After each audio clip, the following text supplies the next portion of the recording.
Brandon Tierney is here. This is one of those weird things where, good fortune for some, unfortunately, means other people are no longer working. So I want to be sensitive to that. But good to see you, BT. And what's happening, buddy? How are you, Craig? Doing great. Yeah. The voice of St. John's. The Johnnies. In the building. Mink is the voice of St. John's. Mink is the voice of St. John's. Is he still doing games? Thanks for listening. Evidently he hasn't tuned in yet this year. I don't know. Is he still doing games? What else is he doing if he's not doing the favorite games? part of Brandon Tierney and John Minko doing a game is you say something. It doesn't even matter what it is. Could be about the game, could be about the Knicks. And then Minko's like, bop, bop, bop, bop, bop. Wait, you're the analyst? I'm the analyst. Yes. He is the worst and I love the guy. He's the worst. He is incapable of ad-libbing. Right. He can't do it. Yeah. So, and he gets like nervous and he gets awkward, but he laughs and Gives you a giggle. I know that that's coming, so I purposely make it more awkward. Well, let me mention that. Love the guy. Brandon's in studio, and they tell me Tiki Barber's on the line as well. Tiki, how you doing, buddy? I'm good, fellas. How are you all? You couldn't What's make up, it here player? today for the big announcements? You're too busy? I'm traveling tomorrow. I'm heading out to Seattle, so I had some things to take care of this afternoon. Fair enough. Fair enough. It is what it is. He's got to go to the dispensary and get some good stuff. By the way, I'm in for a hundy. Yeah, you know what? Double it. Bring back some good nuggets. Will you take pre-rolled stuff, okay? Yeah, so it's legal. It's legal, and I got the card on me. I'll prove it if you need to see it. I hear you. So, meanwhile, Tiki Barber, people thought Tiki might have been like bougie when he was a player, as a lot of players are. But I read the story about your marathon day experience. My man. That was not fun. Not fun. You got a police escort to the starting line. No, hold on. What? I took an Uber. True story. I took an Uber to the start, but I was on the wrong side. I'm on the Brooklyn side. Right. This marathon starts on the Staten Island side. And, those couple steps on the 5 boroughs, one's got to be in Staten Island. Correct. And at the bridge, it's closed. You can't walk across it. So I'm talking to the state police, trying to get them to let me across. He said, you got to get approved. So I called. I finally got in touch with the head of operations for the marathon.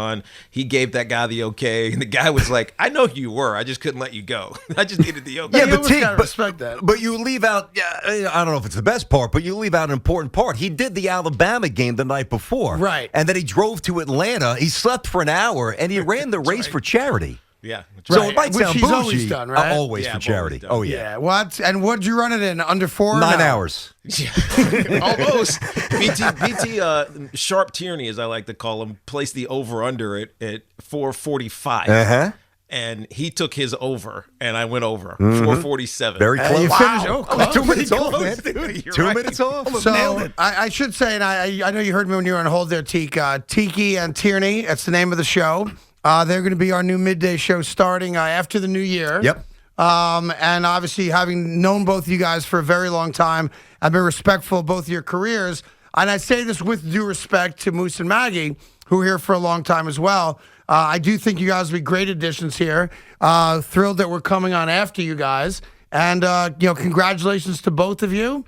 I know it's been different journeys. For you, Brandon, as a radio guy, always wanting to be on the Fan and going out to Frisco to prove your worth and coming back and working at ESPN for a short time. Yeah. And then you guys connected at the network and made it here. So congrats. Listen, it's no such thing as an overnight success in this business. Listen, there's not. And Tink, you obviously jump in. But the one thing that, and I feel like every time somebody gets hired by the Fan, like you have to communicate this. And I'll communicate this more thoroughly on the first show. But so it's not lost on anybody, what this means, certainly for us as a duo. Tiki and I have been together since 2013. But for me personally, right? So I interned at FAN in 97. Okay. All right. I was up in the promotions department with Brian Bruder. You guys probably know the name Brian. Sure. All right. No, you don't. You just yessed me to death. That's right. You have no idea who he is. Right? I can tell just the way he looked away from me. He's got no idea. Anyway. Yeah, I know Brian. Right? Who doesn't know Brian? We used to go to Cup Diner all the time. Legend in the Brian. business. Yeah, I know Brian. So, long story short, this was, I'm in the promotions department. I had no interest in being in promotions, but I knew that I wanted to get in the building, like every other young aspiring broadcaster that just fell in love with FAN as a kid. And I would go to the back where they would cut promos. Schmooze was actually back there when I did this. And I recruited a fellow promotions intern. And I would just do these fake shows. I would just pull some unsuspecting. I would talk about the Yankees. We'd talk about the Knicks. This is when the Knicks and the Heat rivalry was insane. So that is the short story. The destination has always been this place, man. I've had reverence for the fan my entire life. Craig, I know I've told you this privately. I think you're a radio wizard, man. I think you are so good at what you do. Evan, I don't think there's many people in the city that know sports the way you do. If anybody, quite frankly. A little nerdy, to be honest. And you got to work on the punches. A little bit. The guys in the morning, Boomer's a stud, Gio's a pisser. We are pumped to be here. I really mean that, right, Tiki? What are you most pumped to talk about? Because one thing I know about not you national stuff. Well, no, I know, but no more SEC football. Like I care about Notre Dame. Actually, I do care about Notre Dame. But I know you as a diehard Knick fan, diehard Jet fan, which we can bond on, and the Yankees. What are you most excited to finally? I'll tell you what I'm most excited for, Tiki, and Tiki. By all means, Tiki, you got to hop in. But yeah, go ahead. This is your dream come true. I kind of grabbed your coattails 9 years ago and made something special. But this is special for you. I can tell. Well, your name doesn't hurt, brother. So I appreciate that and the latitude to say that here. But I would say that what I'm most looking forward to is to be challenged. Like I miss what I loved doing when I was doing local.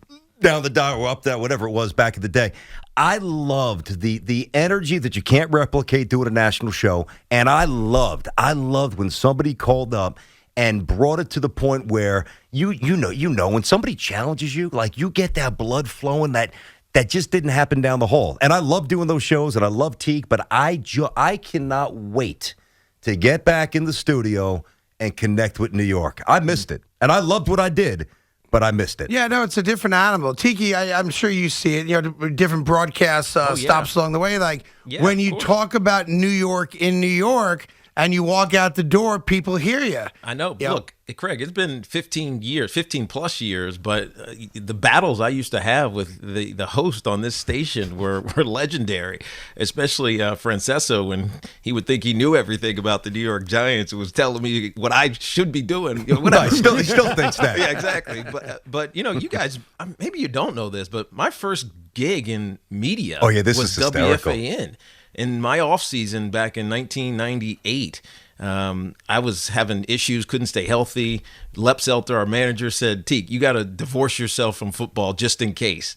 And so I started doing overnights at the Fan, driving across the bridge. I lived on the Upper East Side, going across the Queensboro Bridge into this rat hole facility over there and doing overnights at 10 o'clock. Joe B was there. And I mean, it was like, what in the heck am I doing? But I learned to appreciate talking and doing radio. And it started me on a path through WCBS and then the Yes Network. I was there for a little bit. You're doing stuff on Fox, right? Fox News, that's right. And then obviously the Today Show. And then come back full circle with CBS Sports Network when Tierney, who hired me back then, brought me over to the national network. So, I mean, it's come full circle. Obviously, my delivery and energy is different than BT's, but it's just as passionate, especially with New York sports, the way that they are right now. And, you know, for the first time in a while, BT and I are commiserating our respective football teams. Yeah, it's nice to have some company in the in the outhouse. How long did it take you to love doing it, Teak? Radio? It took a little bit. Like I always say to people, you know, it's like writing a column. Everyone's got one great show in them. Anybody could do one great show. It's who comes back the next day and the next day. It's a job. And I always marvel at athletes, guys like you, guys like Boomer, who are willing to come in every day to do it because you guys aren't everyday guys. You're ball players. Yeah. So I wondered, and you can't do it every day unless you fall in love with the art of doing it. Yeah. So I wondered how long it took you to get to that spot. Look, I mean, you guys know Brandon. He's awesome, but he's also challenging at the same time because of how his energy goes. But I give him credit for pushing me in the right direction to learn. Right, one of the things that was hard doing a national show is that I didn't know a lot about baseball. Right, I didn't know a lot about, you know, even, I mean, I love the NBA, but I didn't know the intricacies of the NBA and, you know, how guys play. It was just I was just a star follower, if that makes any sense. And working with Brandon, probably 3 years, maybe 3.5 years, I started to pick it up. And he was intentional about teaching me things like you got to talk about this or understand this. This is why this means something, on the diamond, or who the rotation matters. It's not just the star pitcher, the ace. And, it took about 3 years. And at that point, I started to realize I can understand this in a way that I can talk about it, as opposed to just, I don't know, what do you think? You know what I mean? Type of conversation. So it took about 3 years. So 6 years we've been grinding at it. And well, T, think about said, this. But think about this too. T, you need the aptitude, but you need the work ethic to get to the point that you got to. Yeah. I mean, listen, I've worked with ex-athletes in the past. I'll say this about Tiki. I don't know anybody that's more intelligent than Tiki. I really don't. I can name a few. Well, I'm sure you can start with yourself. I have a list. I got a list. He's a smart guy. I know. He's probably one of the smarter guys in the building, well-versed and intelligent and a quest to learn. So he was very adaptable to learning what, quite frankly, he needed to learn. And now it's second nature. And now that you sold Thusio, you got nothing but time to concentrate on radio, right? I still got events to do. You know how that works. I know. Just because you sell something doesn't mean they let you walk out the door. Well, listen, congratulations to both of you. I know it's a dream come true professionally for you, Brandon and Tiki. In your second life, I know you appreciate what WFN means to New York. And we look forward to working with you. And, for us, open door, anything you guys ever need or want. And always pop in. And we look forward to working and coming on after you guys. And look forward to this new lineup of WFAN.